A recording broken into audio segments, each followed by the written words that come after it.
여러분 안녕하세요. 오늘은 밀에 대해서 배워볼게요. 우리 공리주의의 대표학자 누구누구 배운다고 했었죠? 지난 시간에 배웠던 벤담, 그리고 오늘 공리주의의 마지막 학자인 밀을 한번 배워보도록 하겠습니다. 자, 여러분 밀은요, 벤담을 계승한 사람이에요. 그렇기 때문에 벤담과 겹치는 내용이 되게 많아요. 그래서 그거 유념하면서 한번 보도록 할게요. 자, 밀에서 배울 내용은요, 첫 번째로 쾌락주의, 벤담과 마찬가지로 쾌락주의 배울 거고요. 그 다음에 유용성의 원리, 벤담과 마찬가지의 내용 배울 거예요. 그리고 세 번째, 질적 공리주의, 벤담은 무슨 공리주의였죠? 양적 공리주의였는데 밀은 질적 공리주의를 얘기했다라는 부분 배울 거고요. 네 번째로는 밀이 비판한 두 가지의 이론 한번 짚어보도록 할게요. 자, 일단 쾌락주의와 유용성의 원리는 벤담과 입장이 같기 때문에 복습 개념으로 한번 하고 벤담과 다르게 말한 부분만 짚고 넘어가도록 하겠습니다. 자, 우리 선생님이 지난번에 이야기해줬듯이 벤담은 인간은 태어날 때부터 누구나 쾌락을 좋아한다고 했어요? 싫어한다고 했어요? 그쵸, 인간은 누구나 태어났을 때부터 쾌락을 추구하고 또 고통을 피하려는 그러한 본성을 가지고 있다고 생각을 했어요. 그래서 쾌락을 추구하고 고통을 피한다는 사실로부터 뭘 이끌어냈다고 했죠? 그쵸? 벤담은 사실로부터 당위를 이끌어냈다고 했어요. 당위. 여러분, 당위라는 것은 뭐였죠? 그쵸? 당위라는 것은 뭐뭐 해야 한다라는 거였어요. 즉 우리가 어떤 것을 추구해야 하는가, 선이 무엇인가를 내포하는 것이 당위예요. 우리는 뭐뭐 해야 한다. 자, 그래서 우리는 고통을 피하고 행복을 추구한다는 사실로부터 조금 어색하기는 하지만 이게 타당성이 있는지는 잘 모르겠지만 일단 공리주의 학자들은 우리가 쾌락을 추구한다는 사실로부터 쾌락을 추구해야 한다.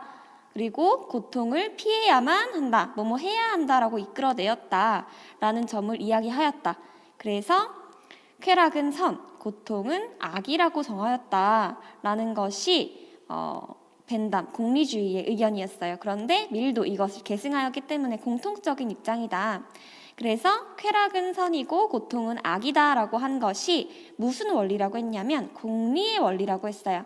공리의 원리를 다른 말로 하면 유용성의 원리라고 했습니다. 자, 여기까지는 벤담과 똑같은 내용. 그런데 여기서 여러분들이 주의하셔야 될 점이 있었어요. 뭐냐 하면 누구나 태어날 때부터 쾌락을 추구하는데 여기서 말하는 쾌락, 즉 행복이라는 것은 사회적 쾌락이었나요? 개인적 쾌락이었나요? 네, 개인적 쾌락이었습니다. 자, 이렇게 개인적 쾌락을 추구한다라는 사실로부터 뭘 이끌어냈냐면 쾌락은 선이고 고통은 악이다 라는 사실이 이끌어냈었어요. 자, 그런데 여기서 말하는 쾌락은 선이다 라는 사실이 이끌어냈을 때는 개인적 쾌락은 선이다 라고 이끌어낸 것이 아니라 사회적 쾌락은 선이다 라고 이끌어낸다라는 점을 여러분들이 유의해서 알아두셔야 한다고 했었어요. 그래서 여러분들에게 이 부분, 이 교재 이 부분 고쳐놓으라고 했었어요. 뭐라고 고쳐놓으라고 했냐면 밀도 똑같이 고쳐놓으세요. 윤리적으로 추구해야 하는 이라고 고쳐놓으세요. 즉, 다시 정리해보면 벤담이 생각하기에 우리는 개인적 쾌락을 추구해요. 그쵸? 태어날 때부터 우리는 누구나 자기의 쾌락을 추구하도록 태어났어요. 그리고 이러한 사실에 근거해서 쾌락은 선이다. 근데 여기서 말할 때 쾌락은 선이다 할 때 쾌락은 개인적 쾌락은 선이다 라고 규정한 게 아니라 사회적 쾌락은 선이다 라고 규정을 했다라는 거를 여러분들이 아셔야 해요. 알겠죠?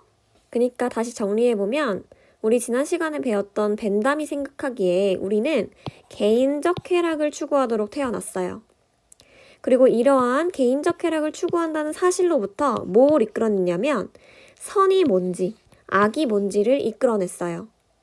자, 그랬을 때 쾌락은 선이다, 고통은 악이다 라고 이끌어냈는데 우리가 추구해야 되는 선이라는 것은 개인적 쾌락이 아니라 사회적 쾌락이 선이라는 점을 이끌어냈다라는 점을 여러분들이 아셔야 된다고 했었습니다. 자, 밀도 마찬가지입니다. 밀도 벤담을 계승했기 때문에 이 내용 똑같이 주장을 했다라는 거를 아시면 됩니다. 그리고 또 심화로 여러분들이 아셔야 할 점 뭐 있다고 했냐면은 위에서 배웠듯이 개인들은 태어날 때부터 자기의 쾌락, 개인적 쾌락을 추구하기 때문에 사회적 쾌락이 극대화될까요? 안 될까요? 그쵸? 사회적 쾌락이 꼭 극대화되리라는 보장은 없어요. 자, 그렇게 된다면 공리주의자의 입장에서는 그것이 선이 아니겠죠. 여기서도 지난 시간이랑 마찬가지로 이 부분 똑같이 수정해 놓도록 합시다. 자, 지난 시간에 뭐라고 수정했었죠? 네, 개인적 쾌락의 축으로 사회적 쾌락이 극대화되지 않을 수 있음이라고 수정을 해놓도록 합시다. 자, 아무튼 사회적 쾌락의 총합이 극대화되지 않는 것은 공리주의자 입장에서는 악이겠죠. 자, 이렇게 각 개인들은 개인적 쾌락을 추구하기 때문에 사회적 쾌락의 총합이 극대화되지 않을 가능성을 고려해서 벤담은 어떤 제재를 가해야 한다라고 했었죠? 맞아요. 벤담은 외적인 제재를 가해야 한다. 예를 들면 어떤 게 있었죠? 네, 법률적 제재 같은 정치적 제재도 있었고 신체적 제재도 있었고 도덕적 제재, 종교적 제재 같은 것들로 우리가 사회적 쾌락을 추구하도록 해야 한다라고 했어요. 자, 그런데 여기서 이 내용에서 벤담과 밀의 차이점이 존재해요. 우리 지난 시간에 배웠던 내용 중에 자, 여기까지는 같은 내용이에요. 벤담을 계승한 내용인데 그 다음 내용은 조금 차이가 있어요. 자, 밀도 인간이 불완전하기 때문에 개인적 쾌락을 추구할 가능성, 즉 사회적 쾌락을 추구하지 않을 가능성에 대해서 이야기해요. 근데 벤담은 외적 제재라는 장치를 설정했다면 밀은 내적 제재, 양심과 이타심이라는 장치를 설정했다라는 점이 차이점이에요. 우리가 불완전한 존재이기 때문에 우리가 항상 사회적 쾌락을 추구하지 않을 가능성이 있어요. 그래서 벤담은 외적 제재라는 장치를 둬서 그것을 제재해서 항상 사회적 쾌락을 추구하도록 했다면 밀은 외적 제재가 아니고 내적 제재, 우리는 이미 양심과 이타심이라는 그러한 본성을 가지고 있기 때문에 그러한 내적 제재, 양심과 이타심으로 인해서 스스로 제재를 가할 것이라고 보았습니다. 지난 시간에 배운 내용이랑은 요 점이 조금 달랐다는 점을 여러분들이 꼭 아셔야만 해요. 어렵게 나오면 여기까지 나올 수 있을 것 같아요. 자, 다음 보겠습니다. 유용성의 원리 볼 텐데요. 유용성의 원리, 공리의 원리는 벤담과 내용이 똑같아요. 벤담을 계승하였기 때문이죠. 그래서 미리 얘기하는 공리의 원리, 유용성의 원리라는 것은 똑같은 내용이다. 자, 우리 공리의 원리 뭐였죠? 그쵸, 공리의 원리라는 것은 우리가 옳은 행위란 무엇인가에 대해서 알려주는 원리예요. 공리주의에서는 옳은 행위란 뭐라고 했죠? 그쵸, 최대 다수의 최대 행복, 이 문장 중요하다고 했어요. 최대 다수의 최대 행복을 낳는 행위를 옳은 행위로 보는 것이 공리의 원리였습니다. 자, 최대 다수의 최대 행복이라는 것은 개인적 쾌락이 아니고 사회적 쾌락을 이야기하는 문장이죠. 그래서 공리의 원리라는 것은 사회적 쾌락을 주는 행위를 옳은 행위로 보는 것입니다. 벤담과 똑같아요. 자, 우리 근데 최대 다수의 최대 행복, 사회적 쾌락을 계산할 때에는 항상 관련된 당사자들을 모두 공평하게 고려해야 해요. 이 점도 벤담과 같은 점, 또 도덕의 원리와 입법의 원리로 쓰여야 한다는 점, 벤담을 계승했으니까 기본적으로 이런 거 따라가겠죠. 공리의 원리, 최대 다수의 최대 행복을 주는 행위를 옳은 행위로 보니까 이것을 도덕의 원리로 사용한 거예요. 그리고 입법의 원리라는 것은 법을 제정하는 원리, 입법이라는 것은 법을 제정하다라는 뜻이죠. 그래서 최대 다수의 최대 행복을 주는 행위를 옳은 행위로 보는 이 공리의 원리를 입법의 원리, 법을 정하는 원리로도 썼다. 최대 다수의 최대 행복을 주는 행위를 법으로 제정한 것이죠. 알겠죠? 자, 여기까지는 우리 지난 시간에 배운 내용 복습한 거예요. 요 내용만 조금 틀렸죠? 심화 부분. 자, 그러면 이제 다음 세 번째 주제를 배워보도록 하겠습니다. 자, 여러분, 우리 지난 시간에 배웠던 벤담은 양적 공리주의였죠? 자, 그런데 여러분들 이제 집중하셔야 돼요. 차이점. 밀은요, 질적 공리주의를 얘기해요. 여러분, 벤담이 얘기했던 양적 공리주의란 뭐였죠? 그쵸, 쾌락에는 한 가지 종류만 있다는 거였어요. 예를 들어서 여러분들이 공부를 하면서 느끼는 쾌락과 또 먹으면서 먹는 쾌락, 질적으로 같았어요? 틀렸어요? 그쵸, 질적으로는 같았어요. 질적으로는 같았으나 이 공부하는 것과 먹으면서 얻는 쾌락의 양의 차이만 있다고 본 것이 벤담이었습니다. 하지만요, 밀은 우리가 공부하면서 얻는 쾌락과 먹으면서 얻는 쾌락은 질적으로 틀리다고 생각했어요. 자, 그렇기 때문에 밀을 질적 공리주의자라고 부르는 것입니다. 그래서 정리를 해봤어요. 질적 공리주의라는 것은 쾌락에는 질적으로 높은 것과 낮은 것이 있으며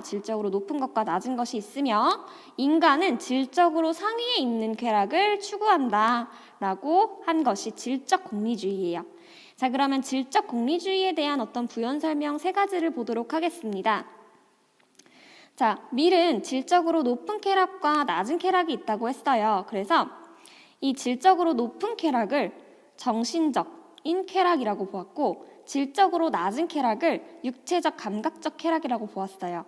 즉, 밀은요, 쾌락에는 2가지 형태의 쾌락이 있다고 본 거예요. 그래서 조금 더 수준이 낮은 쾌락은 육체적 감각적 쾌락. 예를 들면 먹는 거, 마시는 거, 그리고 성과 관련된 거, 그리고 휴식과 관련된 것이 육체와 관련된 거, 우리 육체와 관련된 거죠. 감각과 관련된 거죠. 그래서 이것은 질적으로 조금 낮은 쾌락이고 순간엔 강렬해요. 순간에 강렬한 쾌락을 주는 쾌락이라고 생각을 했습니다. 반면에 정신적으로 우월한 쾌락의 종류로는 고급 문화나 과학적 지식, 그리고 지성, 창조성 이런 쾌락들이 우리가 질적으로 조금 더 높은 쾌락이라고 생각을 했어요. 즉 고급 문화, 지식, 지성, 창조성 같은 쾌락은 장기적으로 우리에게 주는 쾌락이 있다라고 할 수 있겠죠. 그래서 밀은 이 육체적 쾌락과 정신적 쾌락 가운데에서 이 정신적 쾌락을 조금 더 질적으로 우월한 쾌락으로 보았다. 여러분들이 공부하면서 얻는 쾌락과 먹는 쾌락 중에 질적으로 높다고 본 것은 뭐다?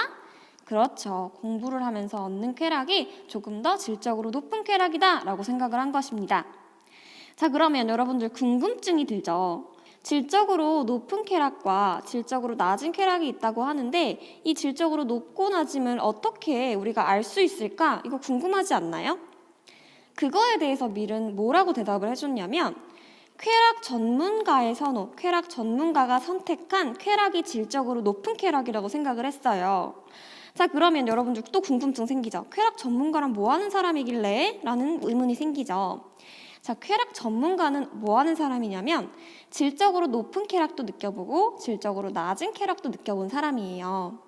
예를 들어서 쾌락 전문가라는 사람은 공부하는 쾌락도 느껴보고 그리고 놀고 마시면서 놀면서 얻는 쾌락도 느껴본 사람이에요. 그래서 이 쾌락 전문가, 다양한 풍부한 어떤 여러 쾌락을 경험해 본 사람을 쾌락 전문가라고 하는데 이 쾌락 전문가가 선택한 쾌락이 질적으로 높은 쾌락이라는 거예요. 다양한 종류의 쾌락을 느껴보고 이 사람들이 선택한 쾌락이 질적으로 높은 쾌락이다라는 것이 밀의 생각입니다.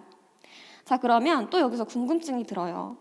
아니, 이 사람들이 쾌락을 많이 경험을 해봤다고 해서 질적으로 높은 쾌락을 선택하리라는 보장이 있을까요? 라는 생각이 들 수 있어요. 그것에 대해서 밀은 또 뭐라고 이야기를 해주냐면 그것은 인간 본성이다. 우리가 상위의 쾌락과 하위의 쾌락을 모두 느껴본 사람은 결코 하위의 쾌락을 선택하지 않을 것이다 라는 것이 인간 본성이라는 거예요. 무슨 말인지 알겠죠? 자, 예를 들어서 여러분들이 강아지가 될래? 하고 물어보면 여러분들은 저 인간으로 사는 거 공부하는 거 너무 힘드니까 차라리 강아지가 되고 싶어요 하는 사람들은 없을 거란 얘기예요. 여러분들은 질적으로 우월한 쾌락, 먹고 마시는 거, 동물도 할 수 있는 그런 쾌락들 말고 인간이 느낄 수 있는 쾌락, 공부하면서 얻을 수 있는 쾌락, 지성적인 쾌락을 느껴본 사람으로서 너 지금 사람으로 살래? 아니면 내가 지금 강아지로 변신시켜줄 수 있으면 강아지로 살래? 이렇게 물어본다고 치면 여러분들 중에는 아무도 강아지가 된다는 사람이 없을 거란 얘기죠. 자, 그게 인간 본성이라는 거예요. 우리가 상위의 쾌락을 느껴본 사람, 공부하면서 느끼는 쾌락을 얻어본 사람은 항상 상위의 쾌락을 더 질적으로 높은 쾌락으로 선택할 것이라는 것이 밀의 의견입니다. 그래서 여러분들 엄청 유명한 문장이 여기서 나오는 거예요. 여러분들 이 문장 들어봤죠? 만족한 돼지보다는 불만을 찬 소크라테스가 낫다라는 문장이 바로 여기서 나온 거예요. 만족한 돼지들은 하위의 쾌락만을 느껴요. 하지만 인간은 우리 상위의 쾌락도 느끼죠. 그래서 만족한 돼지와 불만에 찬 인간을 비교해 봤을 때는 불만에 찬 인간이 낫다는 거예요. 왜? 인간은 정신적으로, 질적으로 높은 쾌락을 느낄 수 있으니까. 또 만족한 바보보다는 불만에 찬 소크라테스가 낫다라는 것은 또 만족한 바보는 공부하면서 얻는 쾌락을 느껴보지 못했을 수 있어요. 하지만 소크라테스는 굉장히 현명하고 똑똑한 사람이죠. 그래서 차라리 만족한 바보보다는 불만에 찬 소크라테스가 낫다라는 말이 바로 여기서 나온 거예요. 밀이 한 말이다라는 거 여러분들 아시면 됩니다. 자, 그럼 이제 밀의 마지막 주제를 한번 배워보도록 할게요. 자, 여러분, 밀은요 2가지 이론을 비판했어요. 어떤 이론을 비판했냐면 첫 번째, 동기주의를 비판했어요. 이거는 우리 앞에서 배웠던 벤담과 공통점이에요. 자, 밀은 도덕 판단의 기준을 뭘로 보죠? 동기로 보나요? 결과로 보나요? 그쵸, 결과로 봤었어요. 공리주의에서는 최대 다수의 최대 행복, 사회적 쾌락이 가장 큰 것이 선이고 고통을 주는 것이 악이기 때문에 공리주의에서는 도덕 판단의 기준, 사회적 결과, 가장 큰 결과를 주는 것이 도덕적으로 선이다라고 봤어요. 하지만 지난 시간에 설명했듯이 동기주의는 도덕적 행동의 기준을 동기로 보나요? 아니면 결과로 보나요? 그렇죠. 동기로 봐요. 우리가 엄마를 도와드리려고 설거지를 했어요. 우리가 엄마를 도와드리려는 동기는 굉장히 선하죠. 그것만으로도 동기주의는 이 학생은 착하다라고 판단을 한다면 공리주의에서는 동기보다는 결과를 보는 거예요. 그 설거지를 하면서 얼마만큼 큰 행복을 가져다 주느냐, 결과적으로 접시를 깨지 않고 얼마나 큰 행복을 가져다 주느냐를 가장 중요하게 보는 것이 공리주의예요. 그렇기 때문에 당연히 공리주의는 동기주의를 비판할 수밖에 없겠죠. 그래서 밀의 유명한 원문이 바로 밑에 실어놨어요. 이 부분만 보고 밀과 벤담을 구분하기 어려울 것 같아서 요거는 실어놨으니까 여러분들이 이건 밀이라는 거 외워주셨으면 좋겠어요. 자, 물에 빠진 사람을 구한 행위는 의무에서 한 것이든 보상을 받으려고 한 것이든 도덕적이다. 왜? 물에서 빠진 사람을 구한 거는 어쨌든 좋은 결과를 가지고 왔죠. 그래서 내가 동기가 선했거나 의무에서 한 것이든 내가 사람을 구해야 한다라는 의무에서 한 것이든 아니면 내가 다른 목적을 가지고 보상을 받으려고 한 것이든 동기는 어찌됐든 어쨌든 결과는 물에 빠진 사람을 구했으니까 결과가 좋았죠. 그렇기 때문에 도덕적이다라고 이야기를 한 거예요. 이거는 미리 쓴 부분이니까 여러분들 꼭 미리 쓴 부분이라는 거 이거 꼭 외워주세요. 요거 시험에 나온 문장 그대로 써놓은 거예요. 그래서 행위의 유일한 목적이므로 행복을 증진시키는 행위는 도덕적이다. 이것만 봐서는 공리주의라는 것은 알겠지만 벤담인지 밀인지는 몰라요. 근데 이 문장은 밀이 한 되게 대표적인 말이니까 여러분들 이 정도는 미리 했다라는 거 외워주셨으면 좋겠습니다. 자, 2번째, 밀이 어떤 이론을 비판했는지 한번 보도록 할게요. 밀은요, 2번째 어떤 이론을 비판을 했냐면 직관주의를 비판했어요. 직관주의. 여러분, 직관이라는 것이 뭔가요? 그쵸? 여러분들은 딱 직관적으로 뭐가 옳은지, 뭐가 선인지 그런 직관을 가질 수 있어요.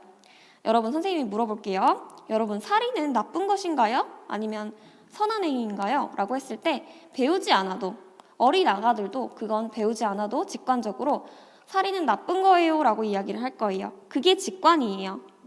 자, 그런데 이 직관에 따라 도덕을 판단하는 것은 뚜렷한 외적 기준이 있는 거예요? 없는 거예요? 없는 거죠. 그쵸? 사람마다 직관은 다를 수가 있어요. 직관은 사람마다 기준점이 다르기 때문에 어떤 뚜렷한 기준점을 가지고 도덕 판단을 한다고 할 수 없겠죠. 그렇기 때문에 우리 공리주의에서는 뚜렷한 기준을 가지고 있죠. 어떤 기준을 가지고 있죠? 선악을 판단할 때? 그쵸. 선악을 판단할 때 최대 다수의 최대 행복, 즉 사회적 쾌락을 기준으로 선과 악을 구분을 하는 공리주의는 당연히 뚜렷한 외적 기준도 없이 그냥 인간 느낌에 따라, 직관에 따라 도덕 판단을 하는 그런 직관주의가 못마땅하겠죠.